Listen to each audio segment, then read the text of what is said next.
사단 마귀가 그동안 자신이 사용했던 그 도구들, 물건들을 다 경매 사이트에 올려놨다고 합니다. 거기에는 시기, 질투, 또 미움, 또 거짓말, 교만, 그동안 사람들을 유혹하고 또 넘어뜨렸던 그런 다 도구들이잖아요. 그런데 이런 도구들을 다 올려놨는데 저쪽 한 구석에 비매품이라고 쓰여있는 하나의 상자가 있었습니다. 그래서 사람들이 도대체 저 상자 안에 뭐가 있기에 저거는 팔지 않냐고 사단마귀에게 물어봤어요. 그랬더니 그 사단마귀가 하는 말이 내가 다른 것은 다 팔아도 저것은 팔 수 없다, 이렇게 얘기를 하는 거예요. 그러니까 사람들이 더 궁금해지잖아요. 도대체 저 상자 안에 뭐가 있냐고 좀 보여달라고 계속 조릅니다. 그랬더니 그 사단마귀가 조용히 속삭이듯 이렇게 말을 했어요. 저 안에는 말이죠, 내가 그동안 사용했던 도구들 중에서 가장 오랫동안 또 가장 자주 많이 사용한 것이 들어있습니다 하면서 그 상자를 딱 열었는데 그 안에 염려가 들어있었답니다. 별로 재미없으신가 보네요. 여러분, 우리는 살아가면서 다 근심, 걱정, 염려가 있어요. 경제적인 염려도 있고요, 또 신체적인, 또 아니면 정신적인, 정서적인 그런 염려 가운데 우리는 살아갑니다. 세상에 염려 없는 사람은 아무도 없겠죠. 염려라고 해서 다 안 좋은 것만은 아닙니다. 때로는 긍정적인 염려가 있기도 하죠. 지난 9월 10일이요, 세계 자살 예방의 날이었습니다. 얼마나 사람들이 극단적인 선택을 많이 하고 자살을 많이 하는지 이런 날을 정해가지고 캠페인을 하는 겁니다. 작년 통계청 자료를 보면은요, 우리나라만입니다. 작년에 우리나라에 자살한 사람이 13,799명이라고 해요. 하루에 37.8명이 스스로 목숨을 끊었답니다. 이게 스스로 목숨 끊은 사람의 숫자이고, 여러분, 자살하려다가 실패한 사람까지 치면 얼마나 많겠어요? 참으로 안타까운 그런 숫자이죠. 근데 우리가 OECD 국가 중에서 여러분 자살률이 1위다 이런 얘기 들어보셨죠? 무려 15년 동안 우리나라가 1위랍니다. 도대체 어떻게 이런 일이 우리나라에서 있는가, 참으로 가슴 아픈 그런 통계예요. 근데 이런 극단적인 선택 배후에는요, 늘 뭔가에 대한 염려와 걱정과 그러한 근심들이 있었다 하는 것입니다. 여러분, 내가 기쁘고 즐겁고 행복한데 자살할 이유가 없잖아요. 오늘 말씀해 보면 예수님께서 말씀하신 그 유명한 산상수훈 가운데 염려에 대한 말씀을 하고 계십니다. 과연 예수님께서는 늘 근심과 걱정과 염려 가운데 사는 우리에게 뭐라고 말씀하셨을까? 오늘 31절을 우리 다시 한번 보겠습니다. 31절 보시면, 그러므로 염려하여 이르기를 무엇을 먹을까, 무엇을 마실까, 무엇을 입을까 하지 말라. 한마디로 예수님께서는 우리에게 염려하지 말라, 이렇게 단호하게 말씀을 하셨어요. 그러면서 세 가지를 얘기하셨죠. 먹을 것, 마실 것, 입을 것을 얘기를 하셨습니다. 정말 우리의 필요를 너무나 잘 아세요. 많은 것이 우리에게 필요하고 하지만, 근데 먹을 것, 입을 것, 마실 것, 사실 이것으로 다 정리가 되고, 우리가 이것이 충족되지 않을 때 염려하고 근심하고 걱정을 하게 됩니다. 원래 25절부터 이제 보려고 했는데, 여러분 위에 25절부터 보면은요, 34절까지 염려라는 단어가 6번 나옵니다. 그러니까 각 절마다 나오는 거예요. 그리고 염려하지 말라 3번이나 나와요. 성경 전체를 통해서 염려하지 말라 550번이 나옵니다. 왜 하나님께서는 이처럼 수도 없이 우리에게 염려하지 말라 말씀하셨을까요? 그것은 우리가 수도 없이 염려하며 살고 있기 때문입니다. 여러분, 2차 세계대전 때 얼마나 많은 사람이 죽었어요? 근데 제가 어떤 자료를 보니까 그때 총에 맞아 죽은 청년들이 335만 명이었는데, 근데 전쟁의 공포 속에서 염려하고 걱정하고 두려워하다가 심장마비로 죽은 사람이 100만 명이랍니다. 현대 의학자들의 말에 의하면 고혈압, 저혈압, 또 류마티스, 또 감기, 또 신장염, 관절염, 또 신경통, 위장병, 또 정신질환에 관련된 모든 70% 이상의 병이 우리의 염려와 근심과 불안, 공포 때문에 생긴 것이다, 이렇게 이야기를 합니다. 미국의 의사이고 정신분석학자인 에드워드 포돌스키라는 사람이 염려를 멈추라라는 책을 썼는데, 거기에 보면 염려에 대해서 이렇게 말했습니다. 우리 몸에 유익한 인자들을 죽이는 것, 또 독성 인자를 높이는, 무엇보다 암세포를 죽이는 항암 인자와 킬러 세포를 죽이는 그것이 바로 염려다, 이렇게 말을 했어요. 때문에 그 염려가 결국 우리의 모든 질병의 원인이 된다, 이런 말을 합니다. 이 염려라는 단어의 어원을 보면 우리가 좀 더 그것을 잘 이해할 수가 있어요. 이 염려라는 지금 이 헬라어는 어떻게 되냐? 메림네오라는 단어로 되어 있습니다. 이건 두 개의 단어가 합쳐졌는데요. 메림나오라는 쪼갠다라는 단어와 누스라는 마음이라는 단어가 합쳐져서 메림네오라는 단어가 됐어요. 그러니까 이 단어의 뜻은 마음을 쪼개다, 이런 뜻이에요. 여러분, 우리가 염려하고 걱정하면 당연히 마음이 상하고 힘들고 불편하고 마음이 마치 쪼개지고 부서진다는 거예요. 영어로 염려를 worry라고 하죠. 그래서 우리가 염려하지 마, don't worry, 이런 말 하잖아요. 근데 이 worry라는 어원도 보면 물어뜯다, 또 짐승이 이빨로 그 목을 물어서 질식시킨다, 이런 의미가 이 안에 담겨 있다고 합니다. 그래서 마치 염려하게 되면 그 염려가 나를 꽉 눌러가지고 결국은 질식시킨다는 거예요. 심리학에서도 우리의 모든 근심, 걱정, 염려가 80%가 일어날 수 없는 쓸데없는 걱정을 한다, 이렇게 말하고요. 12%는 자기와 상관없는 것을 염려한다. 그리고 오직 8%만이 진정 걱정하고 염려할 것이다, 이렇게 말을 해요. 근데 오늘 말씀을 보면 참으로 놀라운 게, 예수님이 뭐라 하셨냐면 그 나머지 8%도 염려하지 말라는 거예요. 그리고는 해결 방법이 있다고 그렇게 우리에게 말씀합니다. 여러분, 우리 가운데 있는 이 염려를 여러분 해결하는 방법이 과연 뭘까요? 오늘 예수님이 이렇게 말씀합니다. 32절을 다시 한번 보겠습니다. 32절에 이는 다 이방인들이 구하는 것이라 하늘 아버지께서 이 모든 것이 너에게 있어야 할 줄을 아시느니라. 먼저 하나님께서 우리에게 뭐라고 하시냐면 우리의 모든 것을 다 아신다, 이렇게 말씀하셨어요. 우리의 필요, 우리의 요구, 또 우리의 모든 염려와 근심, 걱정거리를 아신다, 이렇게 지금 말씀하는 거예요. 그러면 하나님께서, 우리 주님께서 우리의 모든 필요를 다 알고 계신다고 하셨는데 당연히 주님은 알겠죠? 왜? 전능하신 분이니까. 여러분, 전지전능하시다는 것이 모든 걸 아시고 가능하다는 말이잖아요. 만약 하나님이 모른다, 전지전능하신 분이 아니죠. 세상에 어떤 것도 하나님의 영역 밖에 있을 수 있는 것은 아무것도 없습니다. 왜? 하나님이 모든 것을 다 만드시고 창조하셨기 때문이죠. 지난주에 추석에 보름달을 보니까 얼마나 큰지 몰라요. 이 바다에 보름달이 딱 비치니까 더 크게 보이더라고요. 마치 그 보름달이 바로 앞에 있는 것처럼 이렇게 잡을 것 같은 그런 마음이 들더라고요. 근데 여러분, 이 지구에서 저 보름달까지 거리가 얼마나 될까요? 놀라지 마십시오. 38만 킬로미터라고 합니다. 바로 앞에 잡을 것 같은데 여기서부터 38만 킬로 떨어져 있다는 거예요. 그러면 태양은 어떨까요? 여러분, 태양은 지구로부터 1억 5천만 킬로미터 떨어져 있습니다.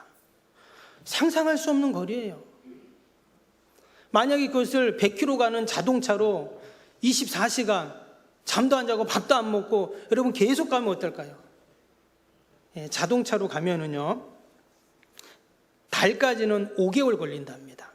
그리고 태양까지는 171년 걸린대요. 그럼 만약 걸어가면 어떨까요? 태양까지. 잠도 안 자고 밥도 안 먹고 지구에서 태양까지 맨날만 걸어간다고 생각해 보세요. 5,000년 걸린답니다. 별로 놀라지도 않으시고. 여러분, 상상할 수 없는 거리인 거예요. 어마어마한 거리에 우리가 맨날 보는 달이 있고 태양이 거기 있습니다. 그 태양에서 비치는 그 빛이, 여러분 지금 그 빛으로 우리의 모든 지구의 생명체가 살아나고 있잖아요. 그럼 우주는 얼마나 큰가? 이 천문학자들이 하늘의 별을 한번 세봤답니다. 뭐 하나하나 다 셀 수는 없잖아요. 그래서 표본을 놓고 그렇게 이제 별을 세봤다는데요. 여러분, 우리 지구가 속해 있는 태양계 있죠. 이 태양계 같은 우리 은하에만, 우리 태양계가 속해 있는 은하를 우리 은하라고 하잖아요. 1,000억 개의 별이 있답니다. 근데 우리 지구나 달 같은 별은 치지도 않고 태양만한 별이 1,000억 개 있대요. 그래서 달이나 우리 지구 같은 거 다 치면 1조 개가 넘는답니다. 우리 은하에만. 근데 우리 은하 같은 은하가요, 이 우주에 또 1,000억 개가 있대요. 이런 게 상상이 됩니까? 그래서 학자들이 그것을 한번 계산해 봤어요. 도대체 그럼 몇 개나 될까, 별이? 그랬더니 계산이 안 나오는 거예요. 그래서 학자들이 뭐라고 기록을 해놨냐면요, 컴퓨터로 계산해 보니까 계산이 안 되니까 이렇게 기록을 했어요.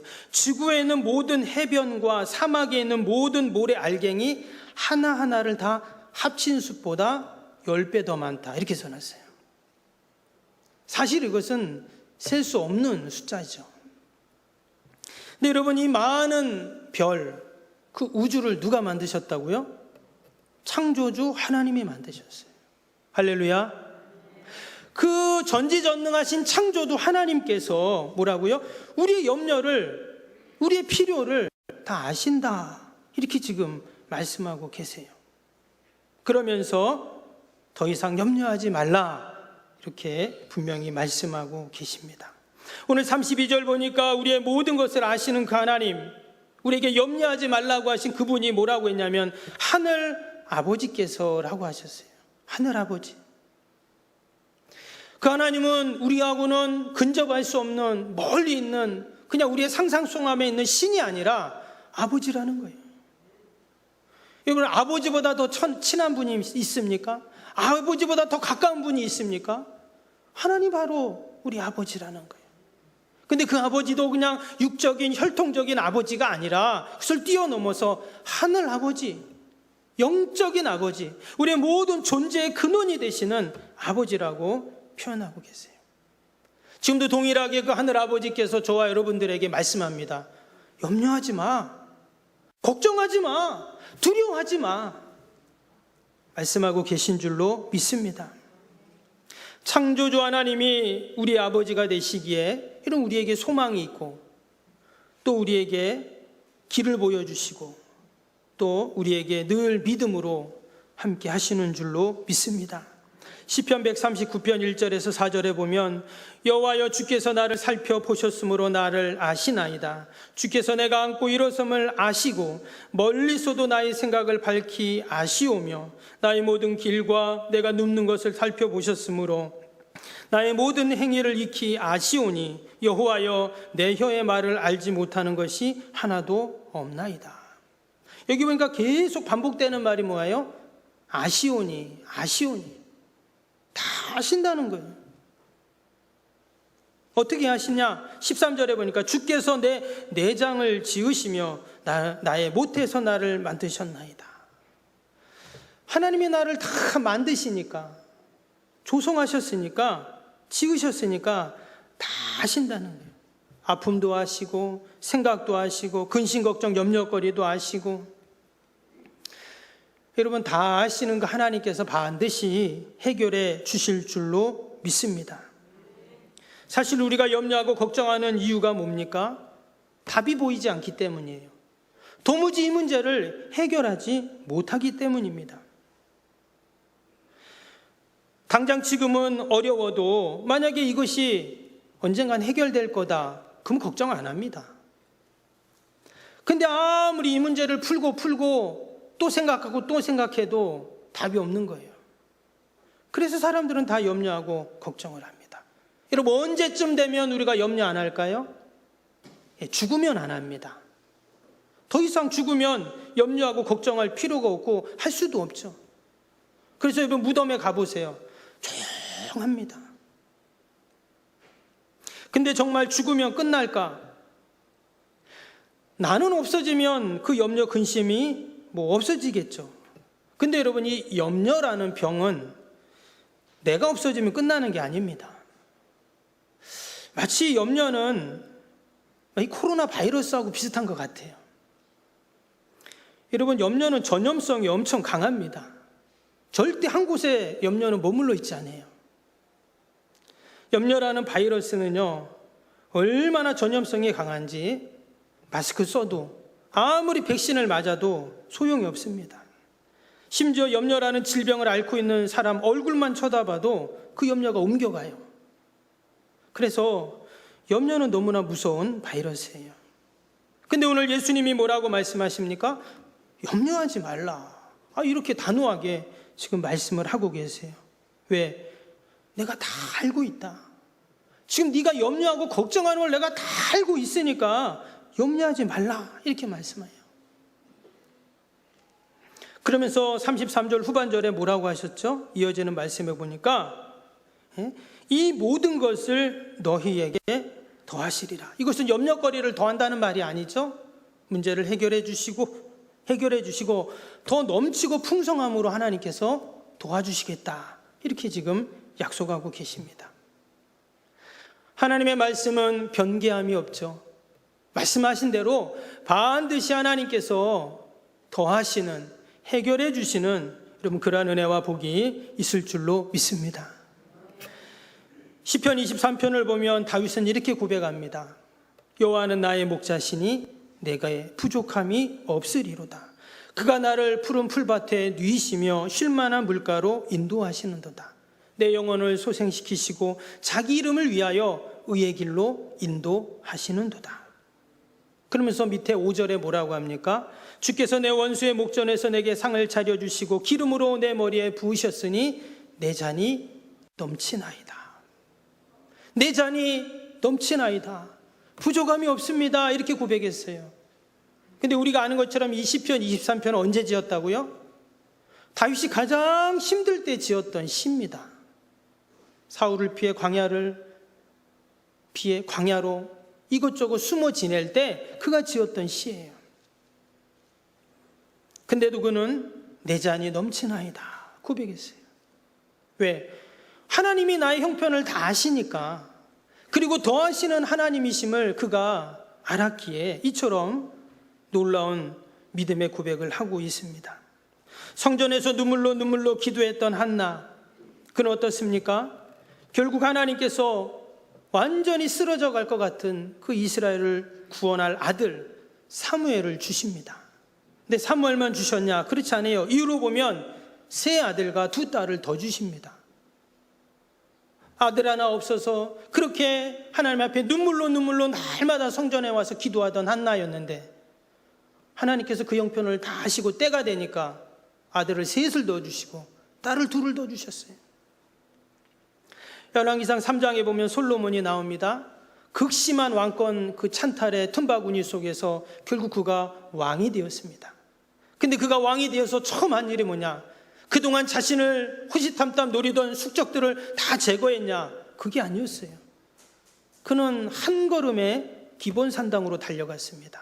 그리고는 거기서 하나님께 예배를 드리죠. 그는 이렇게 기도했어요.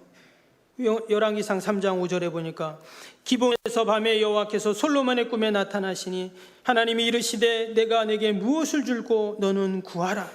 이어지는 9절에 누가 주의 이 많은 백성을 재판할 수 있사오리까? 듣는 마음을 종에게 주사 주의 백성을 재판하여 선악을 분별하게 하옵소서. 그리고 밑에 13절에 보면 내가 또 내게 구하지 아니한 부귀와 영광도 내게 주노니 내 평생의 왕들 중에 너와 같은 자가 없을 것이라. 아멘. 하나님께서는 그에게 구하지 않은 부귀와 영광과 어떤 왕도 비교할 수 없는 그러한 은혜와 복으로 다 그를 채워주셨습니다. 이처럼 하나님은 늘 하나님의 택한 백성, 주의 자녀들의 필요를 아시고, 아니 더 하시는 여러분 그런 하나님이신 줄로 믿습니다. 그런 하나님이 오늘 뭐라고 말씀하십니까? 염려하지 말라 말씀하세요. 그러면서 오늘 33절 앞부분에 보니까 이렇게 말씀하셨습니다. 그런즉 너희는, 그러니까 염려하지 말고 그런즉 너희는 먼저 그의 나라와 의만 구하면 된다는 거예요.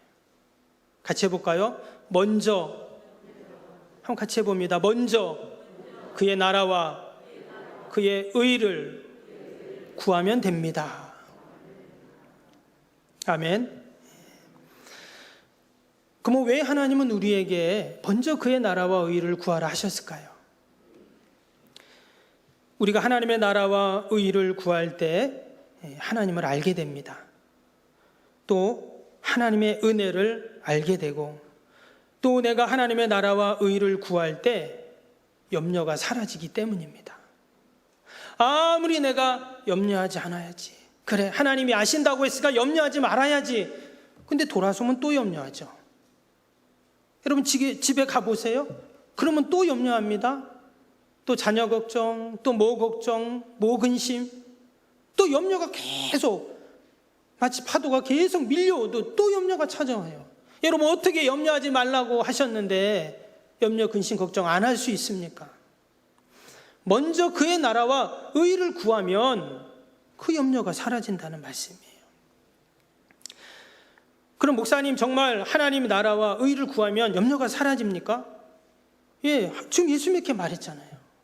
그런데 하나님의 나라와 의를 구해도 염려가 잘 안 사라지던데요. 그런 경험 있죠. 근데 여러분, 우리가 하나님의 나라와 의를 구할 때 염려가 사라지는 게 아닙니다. 여전히 염려가 있어요. 근데 그 염려를 잘 살펴보면 이전의 염려와 내가 하나님의 나라와 의를 구할 때 염려는 다르다는 거예요. 이전의 염려를 육적인 세상적인 염려라고 했다면, 내가 하나님의 나라와 의를 구하면서 나에게 찾아오는 염려는 영적인 염려, 신령한 염려라고 우리는 말할 수가 있습니다. 말 그대로 예수님 믿으면 염려거리가 달라진다는 거예요. 이전에는 내가 무엇을 입을까 염려했어요. 그런데 이제는 내가 의의 옷을 입어야 되는데 이런 염려를 한다는 거예요. 이전에는 내가 무엇을 마실까 염려했지만 이제는 내가 성령에 목말라 하는 자로 바뀌는 거죠. 이전에는 내가 무엇을 먹을까 염려했는데 이제는 내가 기도의 갈증, 말씀의 갈증, 심령의 목마름, 하나님의 향한 그 갈망으로 우리의 염려가 다 바뀌게 된다는 것이죠. 그래서 이 염려가 어떤 염려라고요? 신령한 염려인 것입니다. 저와 여러분에게는 세상적인 염려가 아닌 여러분 신령한 영적인 염려만 있기를 주님의 이름으로 축복합니다. 우리가 잘 아는 조지 밀러 목사님이 있죠. 고아의 아버지, 또 기도의 용사, 이런 말을 합니다. 이런 에피소드가 있어요. 한 번은 고아원에서 300명이나 되는 아이들을 식당에 쫙 앉혔습니다. 그리고 다 접시를 주고 또 나이프와 포크를 주고 물잔을 주고, 근데 음식은 없어요.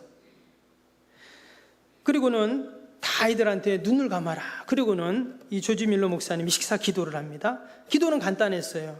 하나님, 곧 먹을 것을 주실 줄 믿고 감사합니다. 예수님의 이름으로 기도합니다. 아멘. 이렇게 기도한 거예요. 그런데요, 잠시 후 아멘이 끝났는데 잠시 후 누군가 식당 문을 두드리는 거예요. 그거 봤더니 마을의 빵집 주인이에요. 그 빵집 주인이 빵을 잠이 안 와가지고 빵을 새벽 2시부터 빵을 구웠다는 거예요. 그리고는 그 마음에 고아원에 갖다 줘라, 학원에 갖다 줘라, 계속 그랬다는 거예요.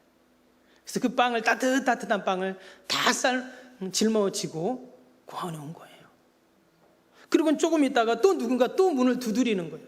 이번에 봤더니 누군가 했더니 우유가게 주인이에요.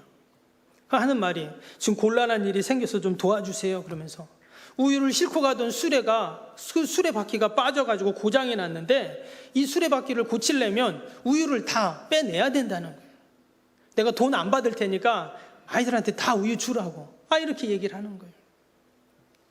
이게 실제 있었던 일입니다. 혹 이 조지 밀러 목사님의 믿음이 무모한 믿음이라고 우리는 생각할 수도 있습니다.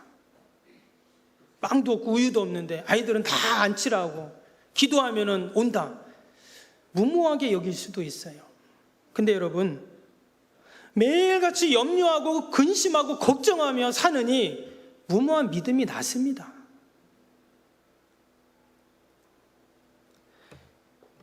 그 기도의 용사였던 조지 밀러 목사님의 회고록에 보면 이렇게 기록해요. 믿음의 시작은 염려의 끝이요, 염려의 시작은 믿음의 끝이다.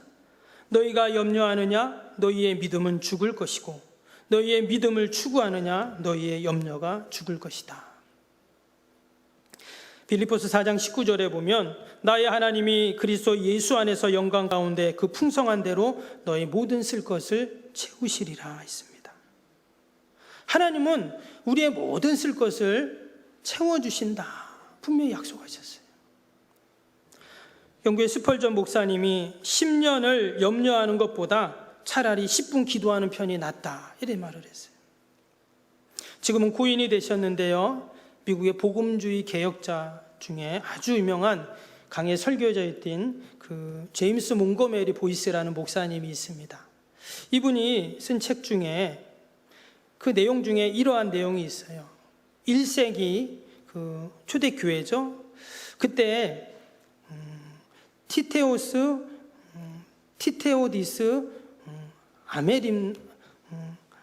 아메림노스라는 사람이 있었답니다. 발음하기도 좀 어려운데, 근데 이 티테오디스라는 것은 이제 사람 이름이에요. 근데 그 뒤에 뭐라고 수식어가 붙었냐면, 헬라어는 뒤에 붙는데 수식어가 뭐라고 했냐면 메림노스라고 했어요. 메림노스, 아까 앞에서 제가 서두에 잠깐 말씀드렸죠. 염려라는 단어라 했잖아요. 근데 메림노스는 염려하지 않는다 이런 뜻이거든요. 그래서 이 티테디우스 아메림노스는 뭐냐면 염려하지 않는 티테디누스라는 그런 뜻이에요. 한마디로 이 사람은 염려하지 않는 사람이라 이런 뜻인 겁니다. 그런 별명, 그런 수식어가 붙은 사람이에요. 이 사람이 이방인이었는데 당시 예수님을 믿고 신앙을 하는 것이 얼마나 힘들고 어려웠겠어요. 근데 사람들이 이 사람을 보고는 뭐라고 했냐면 결코 염려하지 않는 사람, 이런 별명을 붙여준 거예요. 여러분, 우리의 이름 앞에도 메림노스라는 이런 수식어, 별명이 여러분 붙을 수 있기를 바랍니다. 아멘. 결코 염려하지 않는 아무개, 결코 염려하지 않는 우리 석병교회. 여러분, 그러한 별명, 수식어가 붙으면 얼마나 좋겠어요. 사단 마귀는 지금도 끊임없이 우리 앞에 염려라는 상자를 갖다 놓고 열어보게 합니다. 그러나 우리는 염려라는 상자를 여는 자가 아니라 말씀 상자를 열고, 그래서 하나님께 다 맡기면서 우리의 필요를 아시는 그 하나님께서 한 주간도 우리를 지켜주실 줄로 믿습니다. 저와 여러분의 이름 앞에 아니면 그 뒤에 늘 메림노스라는, 결코 염려하지 않는 사람이라는 수식어가 붙는 여러분 그러한 은혜와 복이 있기를 주님의 이름으로 축복합니다. 기도하겠습니다.